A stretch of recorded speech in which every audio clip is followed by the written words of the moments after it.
Our next speaker is Dennis Venema from Trinity Western University, and the topic is Adam, Eve, and Craig, an interrogation of William Lane Craig's In Quest of the Historical Adam.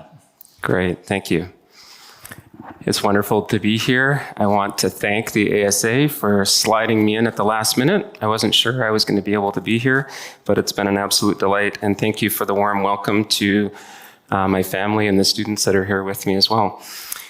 I'd like to start by acknowledging that the land that I work and live on is the traditional unceded territory of a number of First Nations people groups, the Katzie, the Semiahmoo, the Kwantlen, the Stolo, and the Squamish. And I'd also like to acknowledge that the land that we're on here is also the traditional unceded territory of a number of people groups as well, and I'm grateful for the welcome. Okay, the task at hand today is a brief conversation on William Lane Craig and his engagement with my book a number of years ago. Most of you, I'm sure, are familiar with Dr. Craig, and I hope that this is a dialogue that, while at times perhaps critical, will be viewed as a dialogue between brothers in Christ. And also, one of the things that I would say about just my work in general over the years is I've tried to be a critic from within, because I strongly feel that we need critique within the evangelical community. And I'm sensitive to that critique, that it comes from within the community, because I'm conscious of how we are viewed from the outside. So perhaps this is the critique of a wounded lover, but such as it is. Okay, so every story has a context. My context is probably familiar to some of you. I worked for the BioLogos Foundation for a number of years as their fellow of biology. That came out of a paper that I wrote for Perspectives on Science and Christian Faith many, many years ago now, back in 2010. First, one of the earlier sort of forefronting of this idea of population genetics and what impact that field might have for our understanding of Adam and Eve. You might remember, some of you might remember back in 2011 that was a front page news in Christianity Today. It was picked up by Christianity Today, and that article there mentions BioLogos and me. There were editorials, there was NPR, it got a call out on the Colbert Report. My life got very, very interesting for a while. Perhaps the biggest surprise was that conservative Christians in the States listen to NPR. Who knew? Okay, so I thought when they interviewed me, I'm like, oh, it's NPR. It's no one that cares is gonna listen to this. Yeah, I was wrong. My work with BioLogos over the years, and also some BioLogos funding, and also SCIO. SCIO was mentioned as one of the partner organizations, and some of my colleagues from that SCIO cohort are here as well. That led to this collaboration with Scot McKnight to publish this book in 2017, where Scott and I put forward some ideas about population genetics, intelligent design, and the historical Adam in the New Testament and such. So that's kind of the background. I have to say, I really like some of the reviews. I kind of have this mildly perverse enjoyment of reading negative reviews. So there you go. Bad science and even worse theology. All right, so what were the main conclusions of Adam and the Genome? What sort of led to the current conversation that's between Dr. Craig and I? So Adam and the Genome makes a few claims. Now, there's an asterisk here, just like with every good scientific claim, and there's philosophers who can do a better job of the epistemology than I can. But the idea is, scientifically, we can be quite certain of certain things with all the appropriate caveats. So Adam and the Genome does attempt to lay out what those caveats are and do a little bit of philosophy of science, even though I do not come from a liberal arts background, having just been trained at sort of a state school. But hanging out with philosophers and theologians over the years has been helpful. So Adam and the Genome makes a few claims. that humans, and in that book I define humans as Homo sapiens, that's a particular choice. In the literature, you will see, in popular literature, you will sometimes see human referred to as Homo sapiens, and that's a fine convention to use. Or sometimes you'll see humans as homo, like the whole group of homo. And it's just, some popular writing can kind of go either way. I made the choice to go with humans as Homo sapiens. It's pretty hard to write a book about the origins of humanity without using the word human. So that was the choice that I made. So what I defend in that book is that Homo sapiens do not uniquely descend from two individuals within the last 200,000 years. At that time of publication, we hadn't yet found older, morphologically modern human remains, although in the book I do discuss that this is likely going to be revised as more evidence comes in. The other thing that I put forward is that there's no evidence that the lineage that leads to humans, to Homo sapiens, dipped to two individuals, stretching back prior to any reasonable definition of humanness, as I understood it. Now, this generated some pushback, and that's all fine and good. That's what scientific discussion is all about, sharpening of ideas and response. So the pushback to Adam and the genome I found to be quite interesting.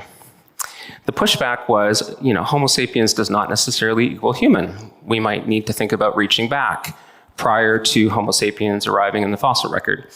And fair enough, like I just mentioned, Homo versus Homo sapiens is an active, conversation.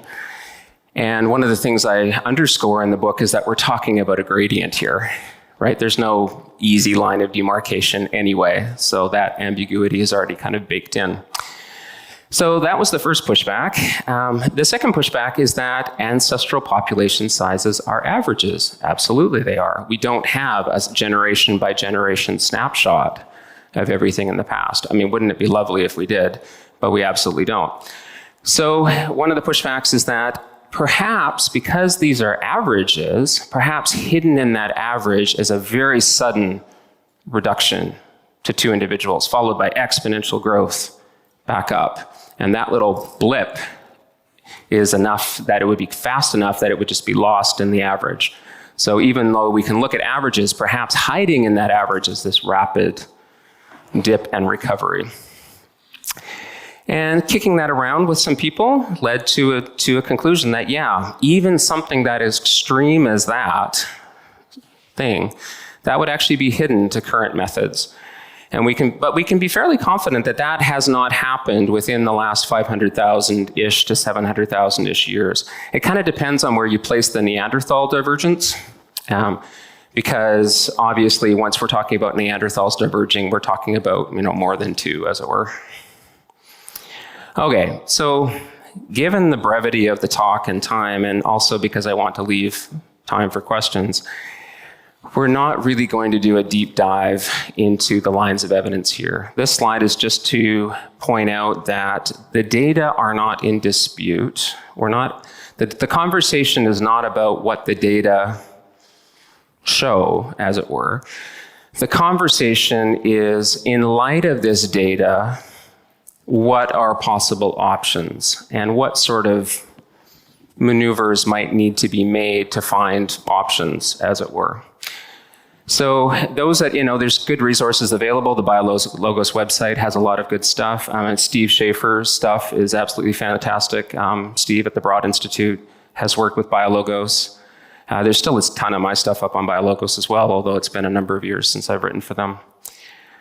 The idea here is, we're looking at a body of evidence, and Christians are approaching that and asking themselves the question, okay, in light of these lines of evidence, what sort of options are reasonable options to have on the table? And there's differences of opinion on that. There are different comfort levels within the evangelical community for what sort of options are available. And we're going to get into that. We'll see what some responses are. A nice phylogeny just showing you the complicated nature of the history of our lineage and our relatives, and whether one draws the circle of humanness in a certain place or not. Again, one of the things that's a constant theme in my writing is that we're dealing with gradients, and it's very difficult to draw lines of demarcation on a gradient. So Adam, where are you? I sometimes jokingly call this pin the atom on the phylogeny. But that's sort of where we're at. So there's a couple of different options here. We could have an ancient genetic Adam. So if you are quite interested in sole genetic progenitorship of Adam, if that's theologically important to you, then the option that you have is an ancient genetic Adam. Taking Adam back far enough to have some sort of reasonable argument that Adam and Eve could be genetic progenitors of all of humanity. The other option, and this has been discussed here at the conference in other venues, the other option, of course, is a recent genealogical Adam. So that places Adam much more recently, and Adam is not the sole genetic or even a genetic progenitor of modern day humans, but is a genealogical ancestor of all living humans. So those are kind of the different options. So back to the claims of Adam in the genome. We've got average ancestral population sizes, and perhaps we need to think about Homo sapiens as not equaling human. These critiques that we've just discussed, I was actually somewhat pleased that those were the critiques because they actually underscore the conclusions of Adam in the genome, that we do not uniquely descend from two individuals in the last 200,000-ish years or so. The other thing I discussed in Adam in the genome is that we also see no evidence in the past of any sort of ancestral population size average that is lower than that. So that's sort of the state of the evidence. So in a way, these critiques actually underscore that the conversation has shifted from what I was arguing for in Adam in the genome. And in light of that evidence, we're shifting to other options or other conversations. Okay, so if you're going to find an Adam and Eve, you have to either push far back into the past, or you have to play with definitions. You have to discuss humanness in ways that perhaps Christians haven't discussed humanness in the past.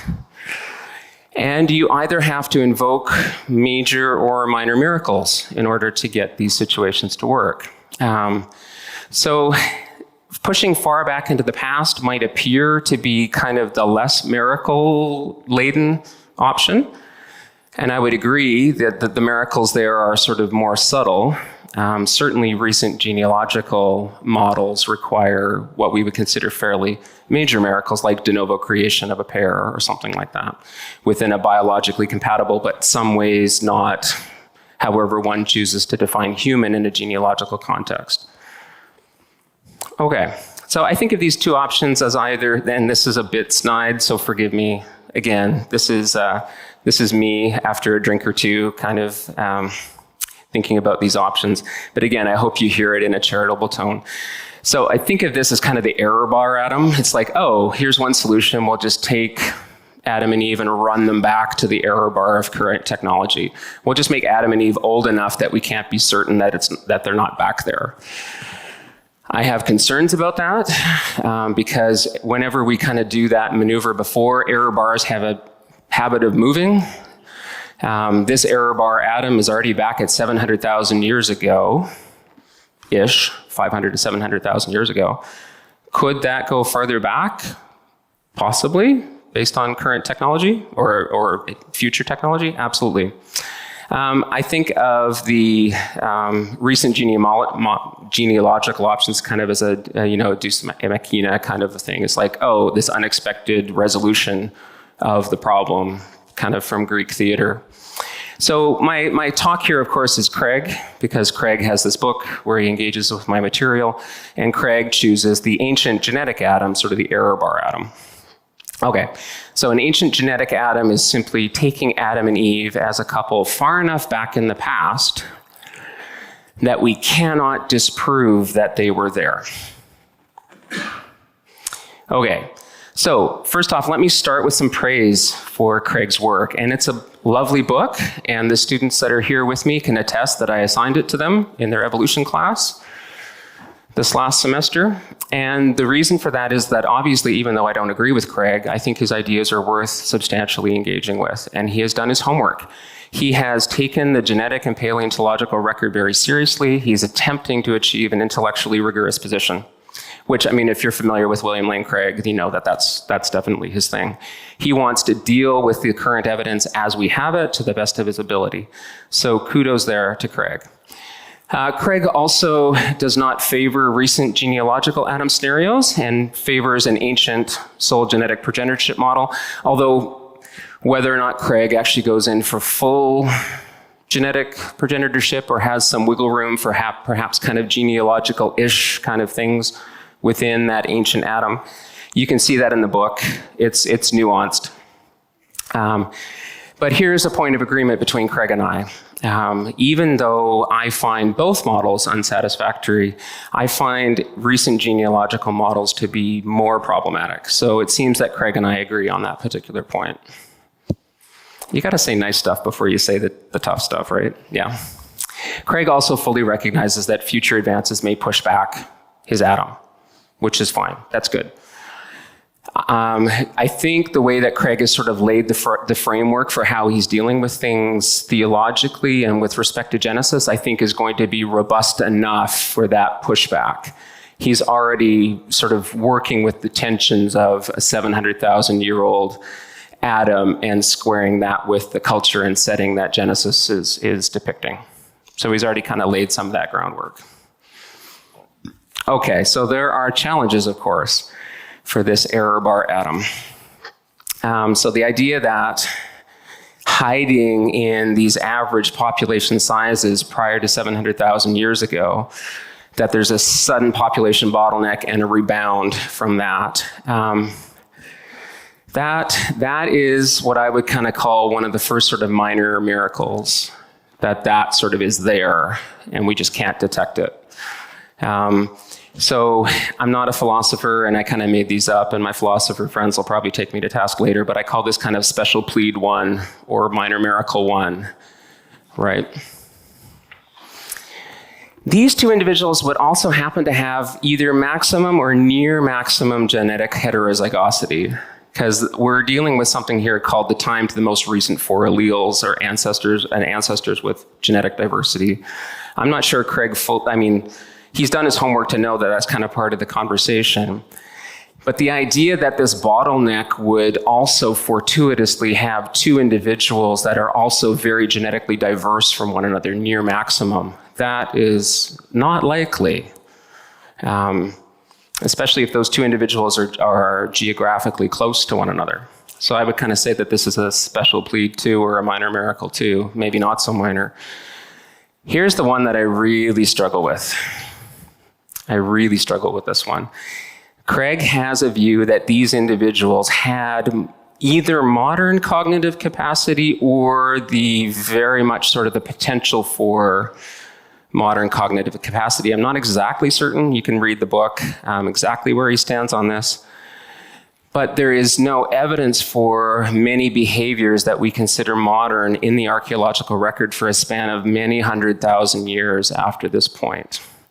And Craig spends a good chunk of time trying to defend that, why this cognitive set is there 700,000+ years ago, perhaps, and yet we don't see behavioral modernity in the record for a very, very long time afterward.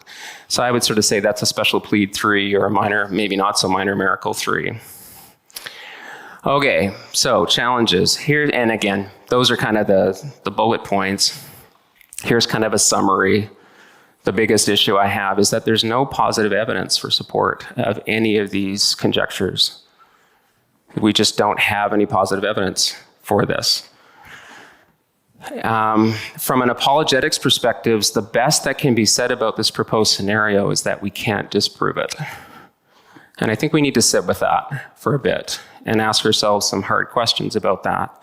Are we comfortable with models advanced as apologetics arguments, that the best thing we can say about them is, well, you can't disprove it?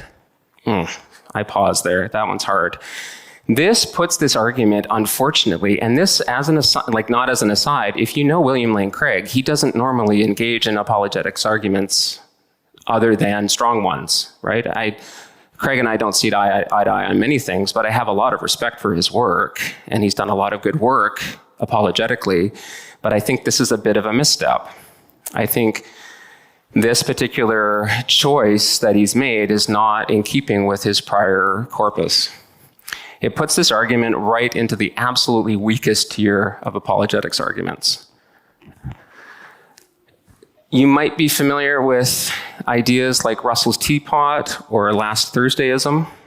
Now, hear me correctly. This is not to say that I'm equating these things, right? I'm not saying William Lane Craig is engaging in last Thursdayism, but I'm just saying this is how it's going to appear potentially from the outside, right? People are going to say, oh, no positive evidence for any of this. That's kind of like, right? Because these happen to be in the same philosophical category.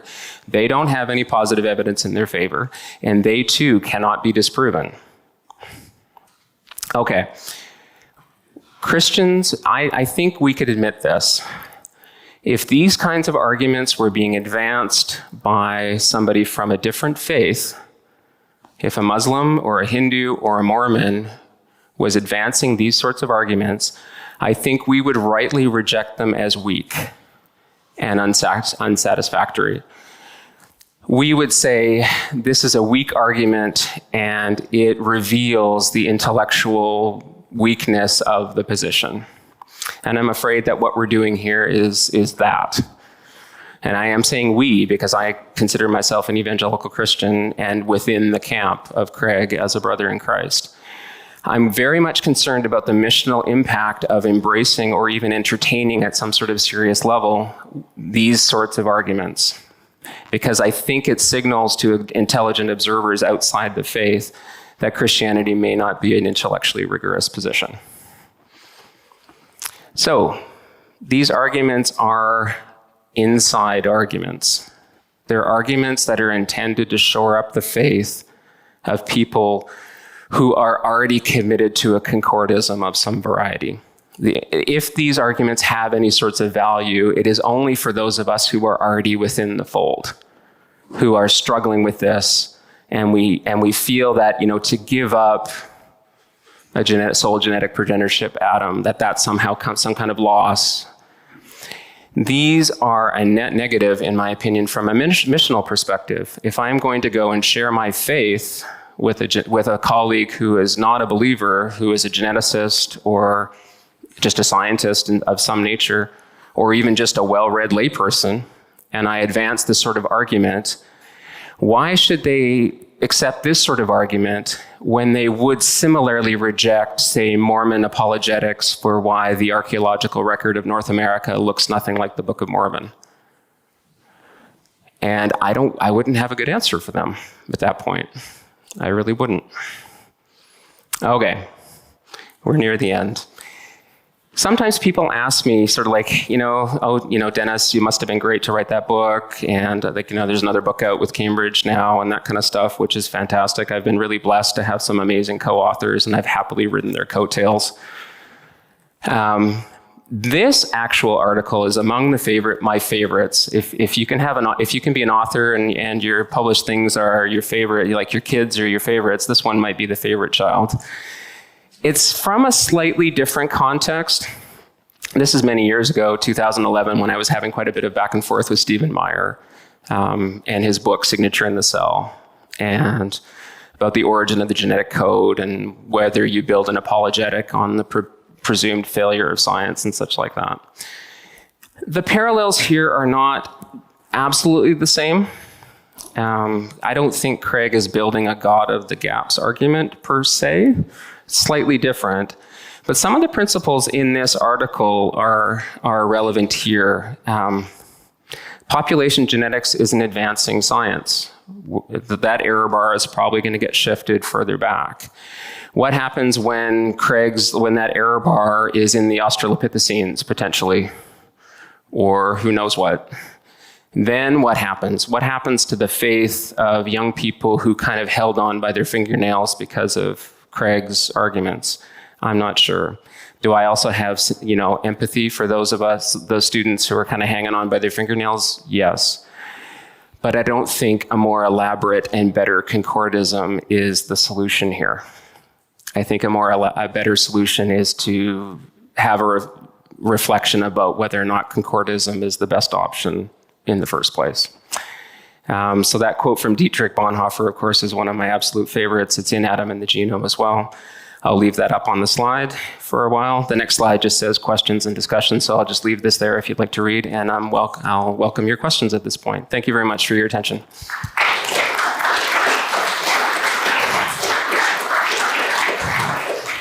Thank you, Dennis. And yes, we have time for a couple of questions here. Thank you, Bob. Dennis, great talk, and you've written some very good books on this topic. I want to address the thought of concordism. The more I read the Bible carefully, the more I realize that we have concordism to a pre-1850 way of thinking. For example, in Genesis 1, we talk about Adam humanity. Genesis 2 is about Adam and Eve, and those can be completely different things. Acts 17:26, if most of the Bibles we read now say, "For from one man God made all humanity," but I've done about 200 pages of tables to look at where did that concept come from, and it's not in any manuscripts from before the first millennium was up. So we've added that word, and that was concordism to a pre-1850 concept. I use 1850 because that's the time of Darwin. And if you look at a lot of the concordances and all those kind of things, there's that word concordance in there again, they say, well, the ones we now read say, well, this person back in the 1930s said so-and-so. And the ones in the 1930s say, those people in the 1910s say so-and-so. And those people back in the 1850s say so-and-so. But if you go back to the original Bible, the concept of Adam and Eve being the very first humans isn't written directly in the Bible. And I can take anybody here and walk through that, through all the 5 or 6 passages that people usually refer to. What are your thoughts about that? Great, thank you for the question.